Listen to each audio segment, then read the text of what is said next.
So after discussing about the operations of matrices, that is addition, subtraction, scalar multiplication and multiplication of matrices, we are moving forward to another important term in matrix which we call by the name of transpose of a matrix. Okay, transpose of a matrix, and based on that we have two important types of matrices also named as a symmetric and skew symmetric matrices. So now when we talk about this transpose of a matrix, it is a matrix which is obtained by interchanging the rows and columns of a given matrix.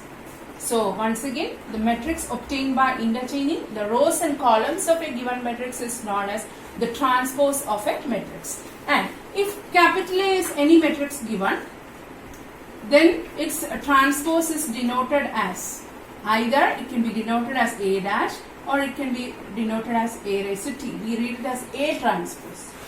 So let me give you an example. For example, A is equal to, suppose I am writing a matrix 1, 2, minus 3, then minus 7, 6 and minus 9. What is its order? This matrix has got 2 rows and 3 columns, so its order is 2 by 3. So now we are going to write the transpose of this matrix, that is A dash or A transpose, which we denoted like this. So it is equal to the matrix with first column elements as 1, 2, minus 3 and the second column elements as minus 7, 6 and minus 9. What will be its order? The order will be equal to 3 by 2. See, the columns and rows are interchanged. So this is how we obtain the transpose of a given matrix, which is denoted as A dash or A raised to T. Now we have the properties regarding the transpose of a matrix. There are many important properties regarding the transpose of a matrix. The first and the foremost property which we learn here is A transpose, the whole transpose is equal to A. All these properties can be checked with the example. Any example you can give, you check it with that, you will get the answer for this. That is A complement, or as though we say in sets, A complement, the whole complement is equal to A. Similarly, A transpose, the whole transpose is equal to A. Now, secondly, we have another property coming up, that is A plus B, the whole transpose. So when you are finding A plus B, the whole transpose, first you work out A plus B, then you find the transpose of that. So A plus B, the whole transpose is equal to A transpose plus B transpose. As I said, all these can be verified with the examples. Okay. Now, coming to a third property on this, it is a very important property on this.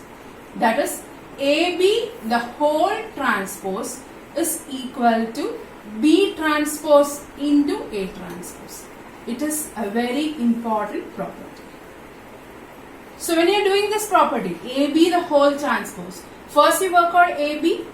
So when you have to work out AB, go to the process of matrix multiplication. Number of columns in A should be equal to number of rows in B. Then only AB can be found out. So AB, the whole transpose is equal to B transpose into A transpose.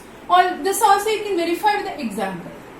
See whether right hand side and left hand side are equal, then you say that this property is satisfied. It's a very important property. AB, the whole transpose is equal to A B transpose into A transpose.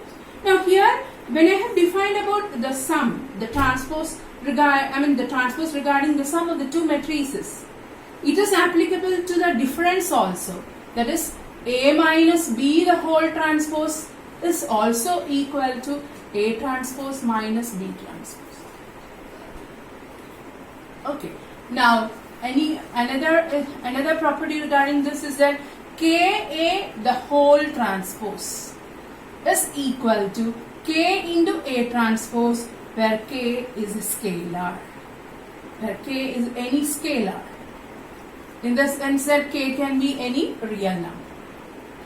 And also you have another property regarding this transpose, minus A, the whole transpose. Minus A, the whole transpose is equal to minus A transpose. All these properties can be verified with an example. Out of this, the most important one is this one, that is AB, the whole transpose is equal to B transpose into A transpose.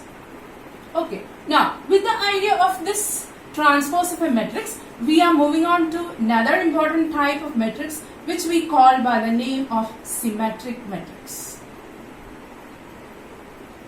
It's a very important type of matrix also. And when I was talking about the types of matrices, I told that whatever comes after that, after the square matrix, it always starts with the word square matrix. So symmetric matrix is also defined only for square matrices. So when we say the definition, we say that a square matrix capital A is said to be symmetric.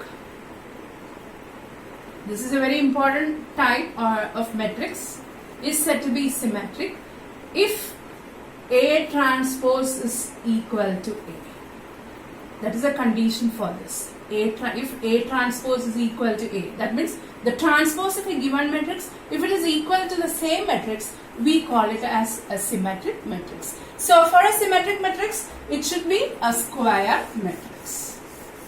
Okay, so you will be given questions to verify whether a given matrix is square matrix, symmetric matrix or not. For that you may have to use the condition. That is why we are learning about the transpose of a matrix here.